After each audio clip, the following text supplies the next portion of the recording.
కుటుంబం చాలా కీలకమైనటువంటి తప్పులు చేసిందన్నటువంటి స్టేజ్ నుంచి ఇప్పుడు ఆ వార్తలు పక్కకెళ్ళిపోయిన కోర్టు తీర్పిస్తే అది కాస్త సైలెంట్ చేస్తే సాక్షి రాసుకొచ్చింది భూమన కుటుంబ సభ్యులకి ఊరట అంటూ వైఎస్ఆర్సీపీ నేతలపై కక్ష సాధింపులకు పాల్పడుతున్న కూటమి ప్రభుత్వానికి హైకోర్టు షాక్ ఇచ్చింది.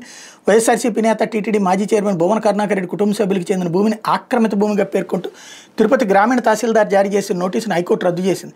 ఆ నోటీసు చట్ట నిబంధనలకు అనుగుణంగా లేదని కరుణాకర్ రెడ్డి కుటుంబ సభ్యులు సంబంధించి కరుణాకర్ రెడ్డి సంబంధించినటువంటి గ్రామీణ తహసీల్దార్ జారీ చేసిన నోటీసుని హైకోర్టు రద్దు చేసింది. ఆ నోటీసు చట్టవిరుద్ధంగా చట్ట నిబంధనలకు అనుగుణంగా లేదని కరుణాకర్ రెడ్డి కుటుంబ సభ్యుల తరపు సీనియర్ న్యాయవాది చిత్రపు నాగేశ్వర వాదంతో హైకోర్టు ఏకీభించింది. ఏం చేసినా చట్ట ప్రకారమే చేయాలని చట్టవిరుద్ధంగా వ్యవహరించడానికి వీలేదని రెవెన్యూ అధికారులకు తేల్చి చెప్పింది. ఈ మేరకు న్యాయమూర్తి జస్టిస్ తర్లాడ రాజశేఖరరావు మంగళవారం ఉత్తర్వులు జారీ చేశారు. తిరుపతి మండలం తిరుచానూరులోని సర్వే నెంబర్ 479లోని 9.33 ఎకరాల భూమిని ఆక్రమిత భూమిగా పేర్కొంటూ అందులో ఉన్న ఆక్రమణలు తొలగించాలని తహసీల్దార్ జారీ చేసిన నోటీసులను సవాల్ చేస్తూ భూమన కరుణాకర్ రెడ్డి భార్య జంగా రేవతి కుమారుడు భూమన అవినారెడ్డి హైకోర్టులో పిటిషన్ దాఖలు చేశారు.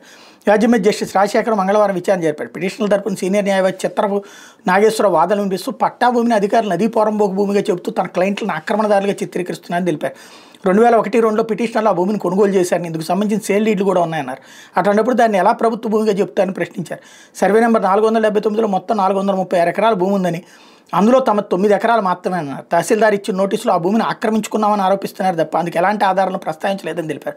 నోటీసు మొత్తం లోపభూయిష్టంగా ఉందన్నారు. నోటీసును కూడా పిటిషనర్లకు వ్యక్తిగతంగా ఇవ్వలేదని భూమి బయట ఉన్న గోడ కతికించి వెళ్లారని నాగేశ్వర కోర్టు దృష్టికి తీసుకొచ్చారు. ప్రభుత్వ న్యాయవాది వాదనలు వినిపిస్తూ నిబంధనల ప్రకారం నోటీసు ఇచ్చామన్నారు. ఈ 9 ఎకరాల భూమిని పిటిషన్లు ఆక్రమించుకున్నారని ఆధారాలు ఉన్నాయన్నారు. ఇరుపక్షాల వాదనలు విన్న న్యాయమూర్తి పిటిషన్లకు తహసీల్దార్ జారీ చేసిన నోటీసులు రద్దు చేశారు.